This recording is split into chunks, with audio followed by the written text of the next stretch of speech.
the show on the road. We hope you're as excited as we are.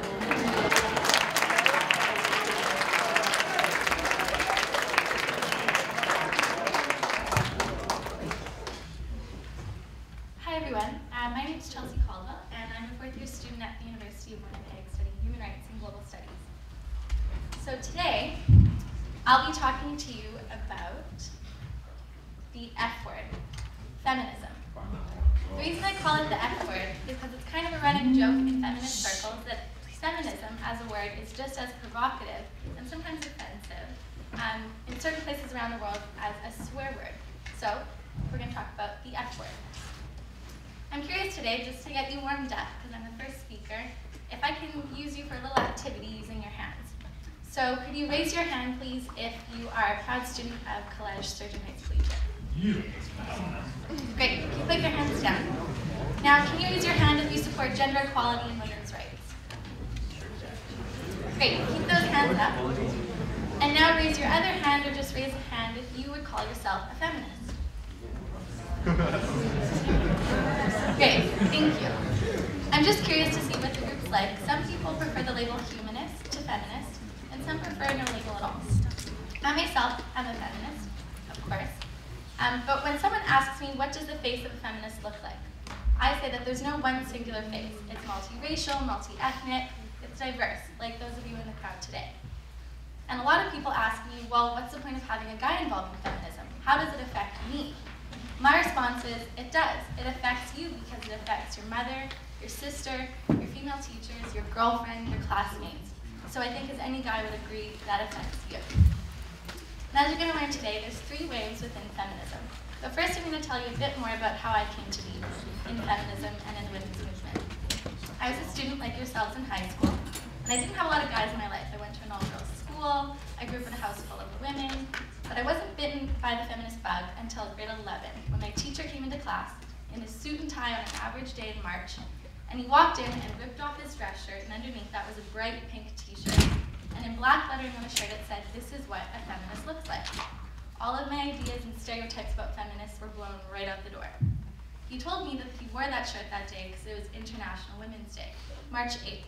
So every year we celebrate March 8th with a march through downtown Winnipeg, and we discuss the history of women's rights and how we came to attain those rights. It was then that I realized that you didn't have to be a woman to be a feminist, and that I could try and create my own wave of change of feminism in my own city, like some of you are already doing here. So beginning with feminism, there's 3 classical waves that are defined. If you take a class in university, or perhaps you already know this, so I'm going to go through the history of what the feminist waves are. Beginning with the first wave of feminism, you might have heard of Nellie McClung, or the famous 5, or the person's case. This was when women, who didn't even call themselves feminists at the time, really made a name for themselves in the public sphere. They demanded the right to vote. They were called the suffragettes. And funny enough, these women originated here in Manitoba. A lot of people don't realize that Winnipeg was at the epicenter of the feminist movement in North America, if not in the world. We were the first province to grant women the right to vote in Canada.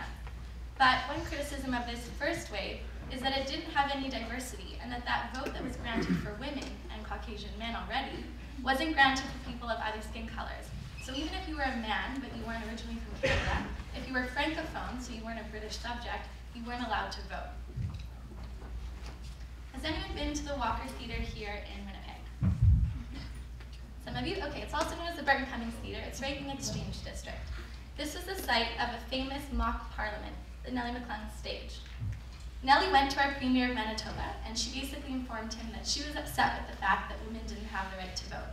His response was, "Oh dear Nellie, that's too bad, maybe one day. But I think things are good right now, let's just not upset the masses." Nellie, feeling frustrated, went back to her friends, men and women, and she staged a mock parliament right at that very theatre.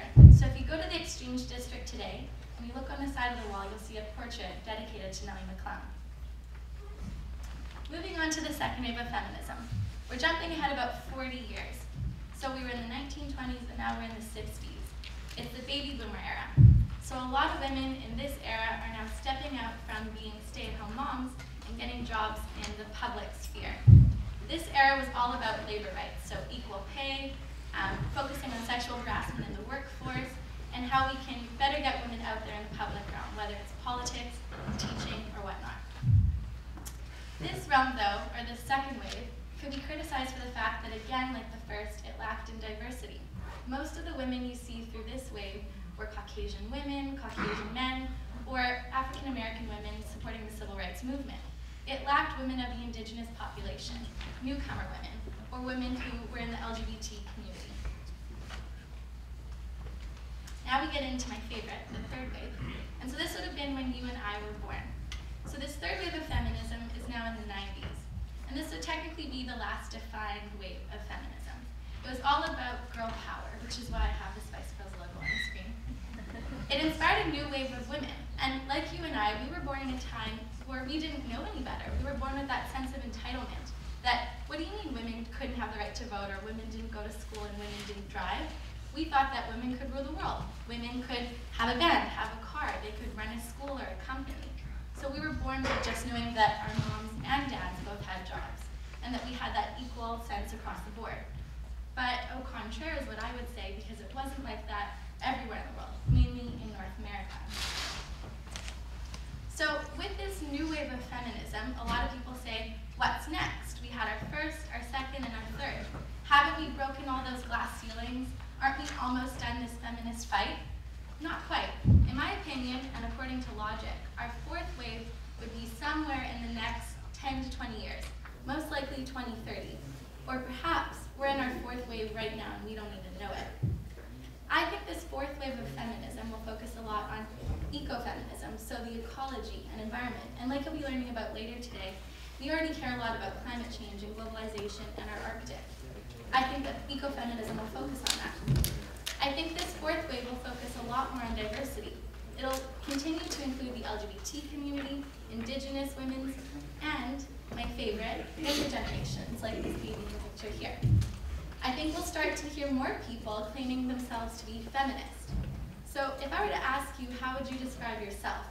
On your Instagram, or your Twitter, or maybe in a personal conversation, and I were to say, hi, my name's Chelsea, I love sushi, I like to travel, I'm working on my French, oh, and hey, I'm a feminist. I think we're gonna hear a lot more of that, not only from women, but from men, and celebrities, and politicians, and teachers. Some people might even put it in a job description. So I did my research, and I found that there's actually a long list of celebrities who identify as feminists. And I post this only because a lot of us, we focus on the media, and whether we know it or not, we're influenced by it. And I think it's very interesting to see these lists of names of people who come out and identify with the F word, feminism. There are others, like Taylor Swift, who publicly denounce being a feminist just for certain reasons, and I respect that. But I think it's interesting to take a look at this list. And just to move forward, when we're discussing about the fact that people think feminism is no longer needed, or we've kind of reached all of our hurdles and now we're at the last stretch, I'd just like to point out a few things, not to get too political, but if we look at the current status of women in Canada, I've included some statistics for you. Our federal government, which was elected in 2006, has cut funding to the status of women by 40%. They've shut down 12 out of 16 status women offices, including the ones here. They've shut down human rights commissions in Toronto and Vancouver. And while some may argue that maybe it's not needed, or as needed as it was in the past, I have to think the opposite. We have to argue the opposite. We, in the fourth wave, we were born with these rights, and it would only make sense that we continue to fight the good fight like those women and men did decades before us. It's only honorable and respectful to continue, as feminists, to continue this fight for our rights. So then, as I was saying earlier about men getting involved, a lot of men aren't sure if it's, uncomfortable or something odd to do, but I encourage it, and I included two of my friends here in this picture. You can study at the university, you can involve yourself in women's organizations, and I have a really good quote that I heard from an Aboriginal elder, that the eagle in First Nations has one wing of a man and one wing of a woman, and these two wings balance them out so they're equal in flight. And I think that when we talk about one, we have to talk about the other. It takes two to tango. So I really appreciate you taking the time to listen to me today, and I hope that we can continue talking about the F word. Thank you so much.